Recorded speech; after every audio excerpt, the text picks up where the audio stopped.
sortant. Le ministre de l'Enseignement supérieur, de son côté, annonce des mesures urgentes pour régler le problème de logement des étudiants et l'achèvement des chantiers à Thiès. Le docteur Abdourahmane Diouf était dans la cité du Rail pour une visite de travail. Et puis le SAMES exige la reprise des négociations avec l'État du Sénégal pour la signature d'un protocole d'accord. Le syndicat autonome des médecins, pharmaciens et chirurgiens dentistes du Sénégal était en conclave à Kaolack. Voilà le sommaire de ce 20h. Tout de suite le développement.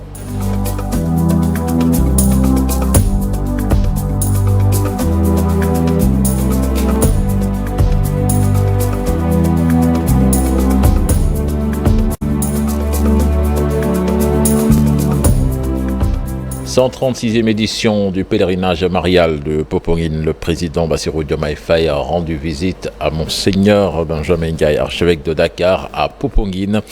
Il promet l'engagement aux côtés de la communauté chrétienne ainsi que toutes les autres communautés pour bâtir et refonder ce vivre ensemble et de finaliser les travaux de la deuxième phase du nouveau sanctuaire. Les détails dans cette correspondance signée Abdourahmane Diallo. Accompagné de l'une de ses épouses, Bassirou Diomaye Faye magnifie la cohésion sociale qui existe dans ce pays. Cette diversité que nous considérons comme une force et que nous donnons en exemple au monde entier doit être entretenue par l'engagement soutenu de l'État aux côtés de la communauté chrétienne.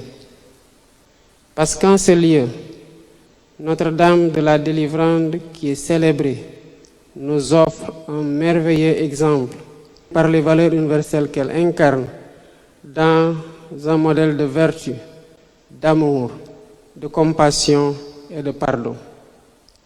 Toutes choses dont nous avons besoin aujourd'hui au Sénégal pour refonder notre vivre ensemble. Veuillez prier pour le Sénégal, pour un Sénégal uni, un Sénégal de paix, un Sénégal de prospérité. Le président de la République prend l'engagement de terminer la deuxième phase du nouveau sanctuaire. Je viens aussi pour constater et apprendre avec vous tout ce qui doit être fait et tout ce qui reste à faire et qu'ensemble nous puissions identifier les priorités du moment et surtout les meilleurs délais de finalisation de ce formidable édifice. Cette année, la messe solennelle du pèlerinage aura lieu dans ce sanctuaire selon Monseigneur Benjamin Ndiaye. Nous allons vivre la 3e célébration sur le site ce 20 mai 2024 à l'occasion de la 136e édition du pèlerinage marial de Popenguine. Nous voici donc sur les lieux qui offrent de nombreux avantages en termes d'espace, d'aération et de projection en vue du futur. L'archevêque de Dakar rend hommage à Macky Sall et prie pour Bassirou Diomaye Faye. Monsieur le Président de la République, nous vous remercions vivement pour votre déplacement sur les lieux qui témoigne de votre estime et de votre volonté de parachever l'œuvre entreprise par votre prédécesseur dans la continuité de l'État. Des autorités locales, telles que le maire de Popenguine et le président du conseil départemental de Mbour, magnifient la nouvelle démarche du chef de l'État Bassirou Diomaye Faye. Et à l'instant, la messe d'envoi au Cap des Biches, les fidèles chrétiens très enthousiastes de faire la marche ce dimanche jusqu'à Popenguine ont manifesté leur amour en Marie, Mère de Jésus. Cette messe qui marque un tournant décisif dans le pèlerinage marial de Popenguine. Cette année, des jeunes se sont réunis pour prier pour une paix durable au Sénégal. Certainement, nous y reviendrons peut-être avant la fin de ce journal avec Habib Faye. Nous parlons de toute autre chose à présent avec le Premier ministre qui a présidé ce samedi à Diamniadio les travaux sur la préparation des examens et concours pour Ousmane Sonko, les difficultés notées dans la rémunération dans la fonction publique, surtout avec les enseignants, découlent d'une politisation à outrance par les régimes sortants. Une régularisation s'impose selon le Premier ministre que je vous propose d'écouter au micro de Abdou Diouf Diagne et Ahmadou Bamba Samb.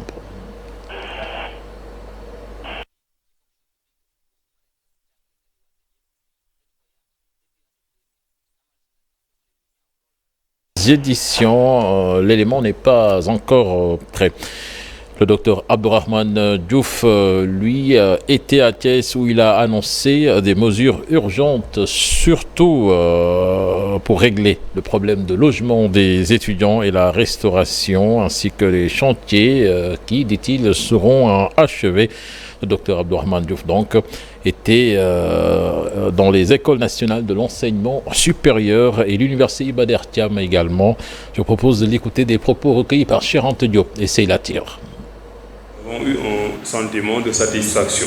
La satisfaction vient du fait que malgré toutes les difficultés que les dirigeants et les acteurs de ces différentes écoles et universités vivent, nous avons vu ici beaucoup de sérénité et beaucoup de sens de la responsabilité. Nous l'avons vu chez les responsables académiques, chez les responsables du campus social. Nous l'avons aussi particulièrement vu chez les étudiants qui ont fait preuve d'une très grande responsabilité. Je vous en remercie infiniment. Le message est très simple. Les problèmes sont nombreux. On a des problèmes pédagogiques, des problèmes de classe, on a des problèmes de dortoir, les fameux pavillons, on a des problèmes de restaurants, il y a des problèmes partout. Mais quand je dis que ma satisfaction existe, c'est qu'aussi partout où j'ai vu des problèmes, j'ai entrevu des solutions. Parce que les solutions de l'Université de Thiès sont dans l'Université de Thiès. Les solutions de l'Université de Thiès sont dans la capacité de management de tous les acteurs de l'Université de Thiès. Le nouveau gouvernement est en train de les prendre à bras le corps. Nous allons travailler avec tous les différents acteurs qui sont présents et nous espérons que dans des délais raisonnables, les différents chantiers seront livrés. Et une fois que ces chantiers seront livrés, l'Université de Thiès et toutes les grandes écoles qui gravitent autour d'elle pourra continuer sa montée en puissance. Donc j'espère que je reviendrai ici très bientôt et je verrai des étudiants motivés, des professeurs motivés, un management motivé pour que l'Université de Thiès continue à rayonner à la dimension de son parent. La faculté de médecine, de pharmacie et d'odontostomatologie de l'université Cheikh Anta Diop de Dakar, de son côté, s'initie à l'art oratoire. L'objectif, selon le vice-doyen, est d'atteindre l'excellence dans la formation des étudiants. Le professeur Massamba Diouf renseigne que les autorités de la faculté prendront toutes leurs dispositions pour que le projet puisse connaître un succès franc au bénéfice des étudiants. Je vous propose de l'écouter, des propos recueillis par Alassane Ba et Ahmadouba.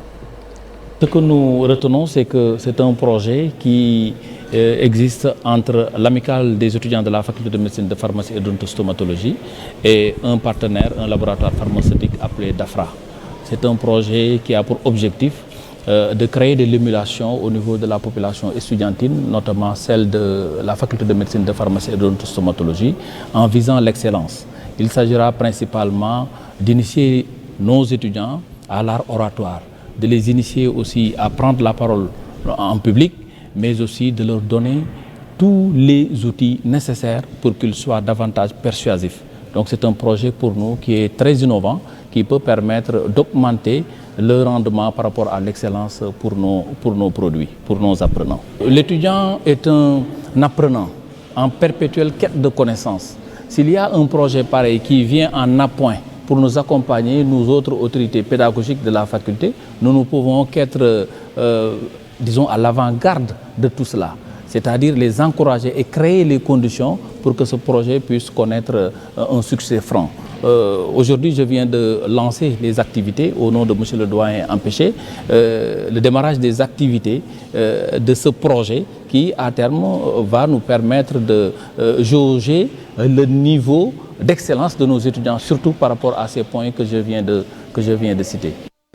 Le syndicat autonome des médecins, pharmaciens et chirurgiens dentistes du Sénégal exige la reprise des négociations avec l'État du Sénégal, des négociations devant aboutir à la signature d'un protocole d'accord. En conclave à Kaolack, le SAMES a rappelé son engagement ferme à la résolution de certaines exigences, dont la protection dans l'exercice de la fonction par le privilège de juridiction et la correction par le rehaussement des salaires, entre autres. Là-dessus, je vous propose de suivre les explications de Fallounian. Il est le porte-parole du jour, des propos recueillis par Ousmane Dem. Sur la gestion de nos revendications légitimes, le SAMES, le comité exécutif national, fustige le dilatoire noté dans le processus de dialogue avec l'État du Sénégal depuis le dépôt du préavis de grève à la date du 20 décembre 2023 et exige une reprise dans les meilleurs délais des négociations devant aboutir à la signature d'un protocole d'accord. Le SAMES rappelle son engagement ferme à la résolution de certaines exigences, dont la protection dans l'exercice de leurs fonctions par le privilège de juridiction, la correction par le rehaussement du traitement salarial des médecins, pharmaciens et chirurgiens dentistes qui ont les plus faibles indemnités de toute la hiérarchie spéciale, la revalorisation de la retraite avec 80% du dernier salaire, le recrutement de personnel qualifié dans nos hôpitaux afin de garantir une accessibilité équitable aux populations aux soins de santé de qualité. Concernant les crises qui sévissent au SAMU national et à l'hôpital Roi-Baudouin, le comité exécutif national apporte son soutien total aux camarades et exhorte le ministère de la Santé et de l'Action sociale à prendre les dispositions idoines pour trouver une solution définitive à ces mouvements d'humeur qui ont trop duré.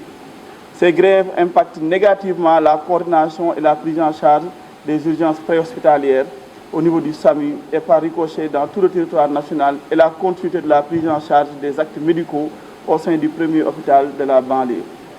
Le comité exécutif national alerte aussi sur la nécessité de mesures urgentes et anticipatives sur les priorités de l'heure et les crises que nous voyons se couver dans certaines sections particulières, notamment les collectivités territoriales et la CNPNA. Parlons à présent de la baisse des prix des denrées de première nécessité, une préoccupation des Sénégalais qui tarde à être matérialisée. La marge de manœuvre du gouvernement pour apporter des mesures adéquates est-elle si complexe pour devoir attendre encore au-delà de la date qui a été annoncée? Les analyses diverses et les pistes de réflexion ne manquent pas pour arriver à la réalisation de cette forte demande sociale. On voit cela dans ce sujet signé Amambiram Diouf avec les images de Modou Diop. Principale mesure attendue par les Sénégalais depuis l'élection du président Bassirou Diomaye Faye, la réduction du prix des denrées de consommation courante toujours attendue, après l'engagement qui a été de prendre des mesures pour baisser le coût de ces denrées au plus tard, le 15 mai dernier. Chose complexe, vu les marges de manœuvre dont dispose l'État. Le Sénégal importe la quasi-totalité des denrées de première nécessité, notamment le blé, le riz, et même si vous voyez le tableau des importations, le pétrole constitue le premier produit importé par le Sénégal, après c'est le riz, le blé. Je peux dire 80% du riz que nous mangeons au Sénégal est importé, surtout en Inde, en Thaïlande et au Brésil. Donc, comme vous le savez, les prix des denrées ne sont pas fixés par le Sénégal. Il en est de même du blé, qui est essentiellement importé de l'Ukraine. Et vous savez qu'il y a une guerre depuis 2 ans entre l'Ukraine et la Russie. Donc, c'est normal que quand même nous ne pouvons pas fixer les prix des denrées de première nécessité. Ils ont exercé le pouvoir, ça fait bientôt 2 mois. Mais jusqu'à présent, rien n'est encore fait. Les choses ne sont pas encore claires. Et nous leur souhaitons en tout cas qu'ils puissent arriver à diminuer ces prix des denrées de première nécessité parce que c'est une exigence, c'est une demande sociale. Les Sénégalais les attendent sur ça. On a vu qu'à chaque fois que la date s'approchait, les nouvelles autorités ils abordaient d'autres sujets. Il faut que les nouvelles autorités prennent leurs responsabilités parce qu'ils ont promis des choses extraordinaires pour le Sénégal. Les commerçants réunis au sein de l'Unocois Yessal suite à des échanges avec les autorités concernées ont remis le rapport, la balle dans le camp donc de l'État pour la suite à donner. L'espoir est tout de même permis d'arriver rapidement à une baisse des prix des denrées au-delà d'autres assouplissements de demande sociale. essayer de changer nos habitudes alimentaires. Pour le pétrole aussi, qui constitue la première source d'importation, nous attendons, Inch'Allah, d'ici à la fin de l'année 2024, nos premiers barils, et cela constituera quand même une solution qui fera que les prix vont baisser considérablement. Mais je propose aussi qu'on ne se limite pas aussi au niveau de l'énergie fossile, notamment le gaz et le pétrole. Le Sénégal a presque 99% de soleil. Nous devons aller vers l'énergie renouvelable, notamment le solaire et l'énergie éolienne. Je pense que si l'expérience est là, si nous expérimentons cette énergie solaire et éolienne, il y a des entreprises sénégalaises et même des multinationales qui sont prêtes quand même à produire de l'électricité jusqu'à même vendre ça à la Sénélec. Et par conséquent, nous allons avoir une baisse considérable des prix. Quoi qu'il en soit, les Sénégalais attendent encore et difficilement à en croire. Moussa Sané. Gérer un pays, un État, c'est dialoguer avec les populations, dialoguer avec les commerçants, dialoguer avec toutes les couches de ce pays. Et je pense que c'est cela qui va leur permettre de pouvoir trouver la solution. Pour moi, aujourd'hui, je peux considérer qu'ils ont échoué. Parce que c'est des promesses électorales. Ce ne sont même pas des promesses électorales. C'était des promesses quand ils étaient dans l'opposition. Donc, ils l'ont promis aux Sénégalais et les Sénégalais les attendent sur ces angles-là. Avec la fête de Tabaski, pour bientôt la baisse du coût des denrées fortement attendue par les populations pour pousser un ouf de soulagement. Nous allons à Ziguinchor à présent avec la complainte des marailleurs sur la déformation des caisses de poissons à des sangs frauduleux. Le service régional des pêches de Ziguinchor a décidé de sévir contre cette pratique qui est en train de faire couler l'activité à Kafountine et Cap Skirring. Pour ce faire, le chef du service régional des pêches annonce dans les jours à venir un plan d'homologation de toutes les caisses utilisées par les porteurs. Il menace de sanctions contre ceux qui vont s'aventurer à violer ces nouvelles dispositions. Là-dessus, je vous propose de suivre Abdoulaye Diédhiou. Il est le chef du service régional des pêches et de la surveillance de Ziguinchor. Des propos recueillis par Lamine Ba et Lamine Mandian.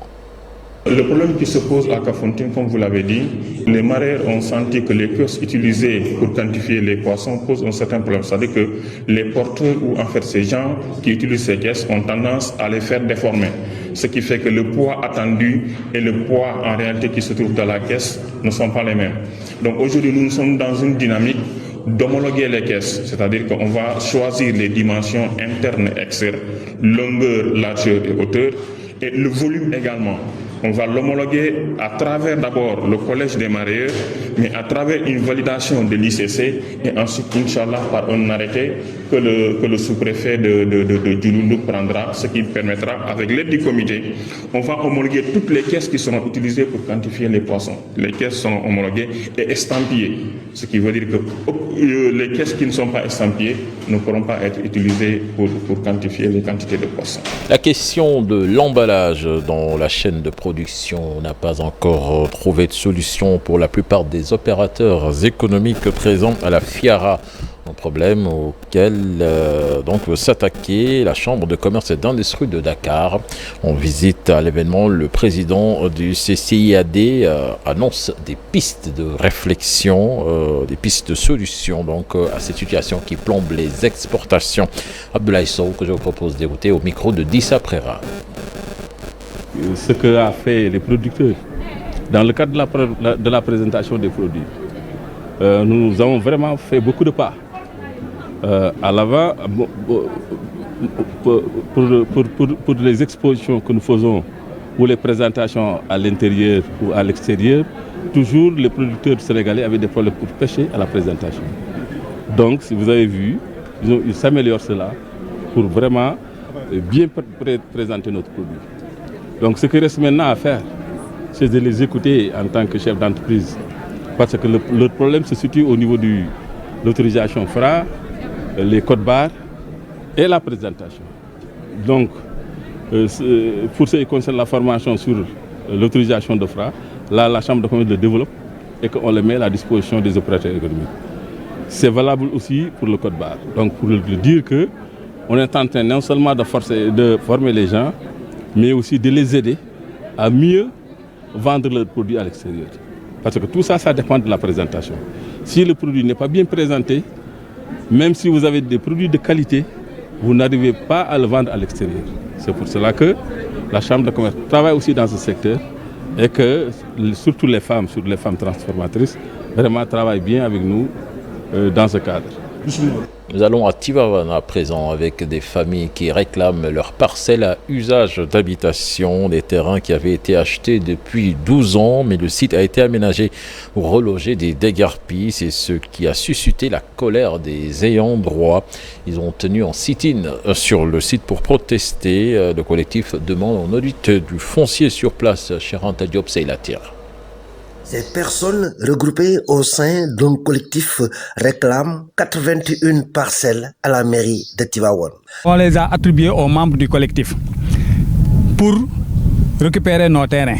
Parce que ça fait 13 ans qu'on court derrière la municipalité et derrière l'urbanisme et derrière la fondation droit à la ville pour récupérer nos terrains. Mais jusqu'à présent, on ne nous a rien promis. Préfet qui nous avait promis de régler le problème de nous attribuer nos terrains en rapport avec le maire de Tivaouane. Mais à notre grande surprise, le maire de Tivaouane, M. Diop, s'est complètement dédié. La mairie, c'est une continuité. C'est El Hadj Malick Diop qui a commencé. Dianchi était de passage. Actuellement, c'est lui qui tient les rênes. Elles interpellent le ministre de tutelle en vue de régulariser leur situation. Correspondance au ministère de l'Urbanisme pour au moins qu'il y ait un aperçu sur la situation qui prévaut à Tivaouane, notamment sur la fondation droit à la ville. Depuis 12 ans, un projet qui ne peut pas aboutir. Bon, on ne comprend pas. Malheureusement, à chaque fois que vous venez sur ce site le soir, vous trouvez des voitures de luxe qui viennent pour acheter des pains. Vous voyez la floraison de chantier. Est-ce que c'est acceptable? Pourquoi monsieur le chef de l'urbanisme? Parce que monsieur Bandamé nous avait promis de nous reloger à 700 mètres après le site. Ces temps-ci, les litiges fonciers sont récurrents à Tivaouane. Il ne se passe pas une semaine sans que les populations ne se soulèvent pour dénoncer l'accaparement de leurs terres. Merci Cheranta Diop. Intéressons-nous à présent au Baïfal de la diaspora. Bien que loin du pays, ils essaient tant bien que mal de mener le même mode de vie qu'au Sénégal. C'est le cas en Suisse où certains d'entre eux se sont parfaitement intégrés à la société. C'est un reportage signé Pape Farani. Le baïfalisme, une philosophie qui dépasse les frontières sénégalaises. Le mode de vie et le comportement des Baïfal loués un peu partout. Genève est séduite par l'exemplarité de ses disciples de Mame Cheikh Ibrahima Fall. Ils ont le culte du travail et distillent le respect du prochain. C'est un comportement très responsable. Alors, ils savent d'où ils viennent et ils savent aussi où ils vont. Et ça, c'est ça la voie, c'est ça l'enseignement que nous a légué Mame Cheikh Ibrahima Fall. Donc ils savent que ils ont tout donné à Mame Cheikh Fall. Dès qu'ils ont accompli ce pacte qui les lie avec Mame Cheikh Fall, là ils sont conscients que leur geste ne les appartient plus. Donc ils constituent la propriété de Mame Cheikh Fall. C'est que des paroles au début, mais ils concrétisent ça, ils matérialisent ça par des actes. Et c'est ce qu'ils sont en train de faire à travers toute l'Europe, c'est de vulgariser l'enseignement de Mame Cheikh Ibrahima Fall. Pour honorer le vénéré Cheikh, des cérémonies de zikr sont organisées par la Daïra Djezboul Mouride de Touba Genève, tout en respectant la philosophie de leur guide spirituel. Il n'y a que des bienfaits. Nous sommes réunis ici à cœur Mame Cheikh Ibrahima Fall et comme vous le voyez, c'est une belle cohésion qui règne entre talibés.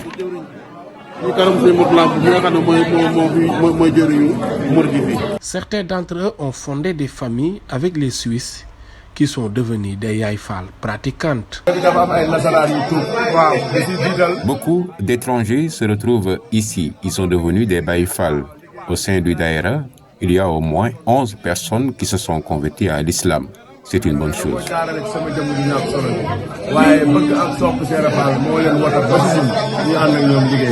Une journée spéciale dédiée à Mame Cheikh Ibrahima Fall, organisée par la Daïra Djezboul Mouride de Touba Genève, dirigée par Serigne Aline Badara Diop, une cérémonie en présence de plusieurs dignitaires de la Tariqa Mouride.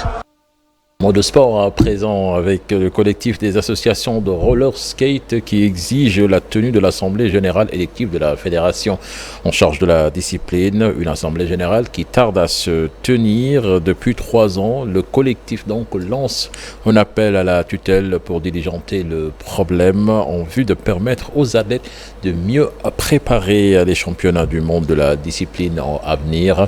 Nous écoutons Mohamed et Moustapha Ndiaye, membres du collectif interrogé par Fatimata Touré.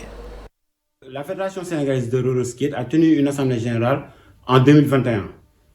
Après le déroulement du scrutin, nous avons décelé en fait des irrégularités, des usurpations d'identité et d'autres petits problèmes qui nous ont poussé à dénoncer le déroulement du scrutin.